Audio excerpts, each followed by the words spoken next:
Boa noite, galera. Tudo bem?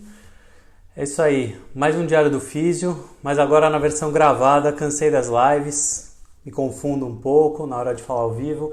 Então aqui, hoje o insight é falar um pouco para aquelas pessoas que ainda têm o conceito, que é muito comum, de achar que o bom é ser alongado e ter força.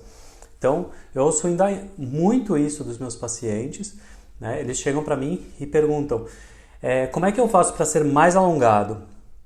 Como é que eu faço para ter mais força? O que eu tenho que fazer para fortalecer meu corpo? E é importante a gente entender hoje que não foi só uma mudança de um termo que se usa, mas também uma mudança de um conceito, né? Não importa muito se a pessoa é mais alongada ou menos alongada, porque o que a gente percebeu é que tanto pessoas muito alongadas como pessoas pouco alongadas correm o risco de ter dores e problemas. A mesma coisa acontece com força.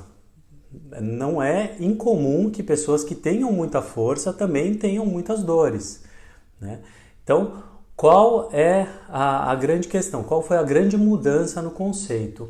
A gente deixar de falar de alongamento e começar a questionar o quanto a pessoa tem uma boa mobilidade articular, uma boa mobilidade do corpo como um todo, porque quando a gente fala de mobilidade, a gente fala de diversos fatores. A gente está falando de ligamentos, tendões, músculos, as fáscias, que são aqueles envoltórios em volta dos músculos. A parte visceral influencia na mobilidade. Se você tem um órgão, por exemplo, que está inchado, ele atrapalha a mobilidade.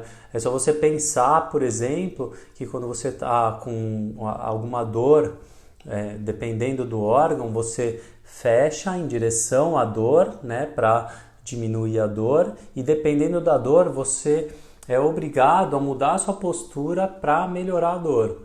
Então, tudo isso interfere na mobilidade, porque padrões viscerais constantes, né, pessoas que têm muita dor renal, por exemplo, aquela dor mais aqui atrás nas costas, elas começam a entrar num padrão de extensão mesmo, esse padrão meio inclinado para o lado para tentar defender um pouco da dor renal. Tá? Então, isso é muito comum e a gente ainda tem que levar em consideração também, além de tudo isso, a própria pele, porque a pele, só vê que queimados ficam com aquela rigidez na pele e perdem mobilidade articular.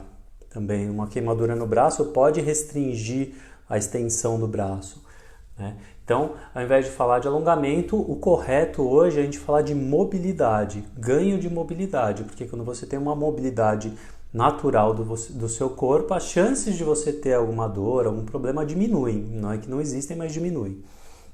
Do mesmo jeito, em relação à força, como a gente percebeu que tinha pessoas que tinham muita força muscular e tinham dor, não faz sentido a gente falar, tá com dor nas costas, fortalece o abdômen.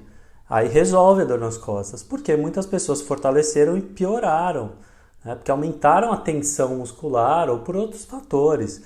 Então, o que faz sentido a gente falar é em estabilidade. Quando você tem uma boa estabilidade articular, sua articulação está bem estável, não importa se você é forte ou fraco, você tem uma articulação mais próxima do que a gente considera saudável. Então não adianta só ficar fortalecendo, tem que entender se os músculos estabilizadores estão funcionando bem. E isso tudo depende de uma boa avaliação com um bom fisioterapeuta. Tá? Os educadores físicos, muitos também estão muito bem preparados para avaliar essas duas questões. Tá? Então, sanada essa questão em relação a não usar mais termos como alongamento e força, que eles não importam mais tanto, e se preocupar mais com questões que realmente importam, que é mobilidade e estabilidade, a gente entra numa outra questão. O que é melhor?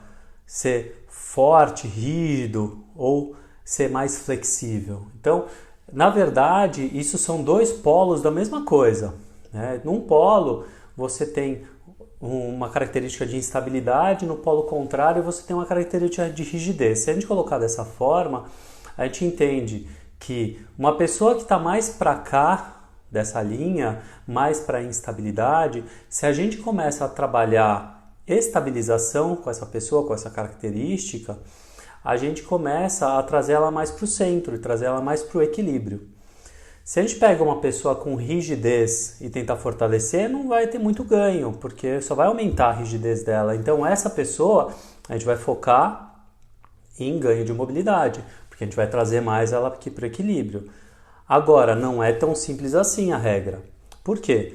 Porque tem pessoas que têm em algumas partes do corpo uma característica maior de rigidez, em outras partes do corpo uma característica maior de instabilidade. Então, na mesma pessoa, eu vou ter em alguns momentos o foco de trabalhar essa instabilidade para tentar trazer para um equilíbrio com exercícios de estabilização, de reorganização postural e tal. E na mesma pessoa, para outras partes do corpo, em outros momentos, eu vou trabalhar a mobilidade para diminuir a rigidez do corpo dela. Tá bom? Então, aqui alguns conceitos importantíssimos dentro do nosso trabalho, dentro da fisioterapia, importantíssimos para educadores físicos, para quem trabalha com pilates, porque isso impacta na forma como a gente raciocina para administrar os exercícios para os nossos pacientes, para os nossos alunos, né, tanto para o físico como para o educador físico, tá bom? Então fica aí essas dicas, esse foi mais um Diário do Físio, agora na versão gravada, chega de live, cansei e a gente se vê amanhã. Até mais.